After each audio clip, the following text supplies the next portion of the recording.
আগামী 13ই নভেম্বর বাংলাদেশে নাকি লকডাউন হবে। তো কেন বলছে? বাংলাদেশে শেখ হাসিনার বিরুদ্ধে একটি রায় ঘোষণা হতে যাচ্ছে আন্তর্জাতিক অপরাধ ট্রাইব্যুনালের একটা মামলায়।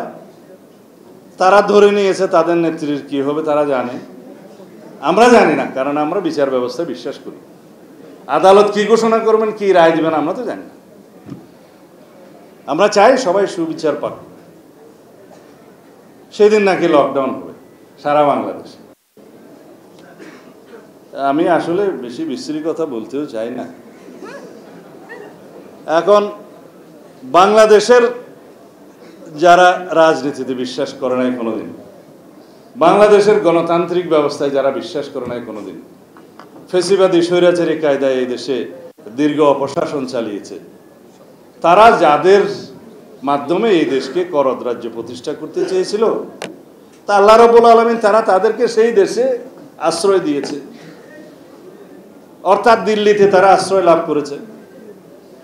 এখন ওখান থেকে বসে যদি মানুষ বলে না যে পাগলের সুখ মনে মনে, আওয়ামী লীগ যদি মনে করে যে 13ই নভেম্বর বাংলাদেশের মানুষ তাদের আহ্বানে সাড়া দিয়ে লকডাউন করবে, তাহলে আপনাদেরকে 5ই আগস্ট বিদায় করে দিল কেন?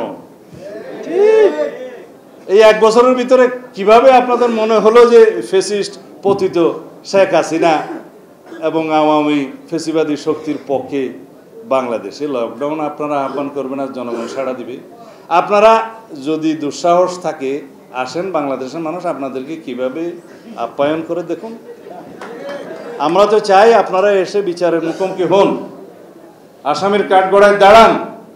আপনাদের সুবিচার নিশ্চিত করার দায়িত্ব এই দেশের মানুষের। সেটা না করে মনে মনে সুখ পাওয়ার জন্য, পাগলের কি সুখ মনে মনে পাওয়ার জন্য যদি বাংলাদেশের মানুষকে আহ্বান করেন যে এখানে লকডাউন হবে, তাহলে আমি মনে করি তারা শুধু পতিত ফ্যাসিস্ট নয়, তারা বোধহয় মন মস্তিষ্কে এখন রীতিমতো অসুস্থ।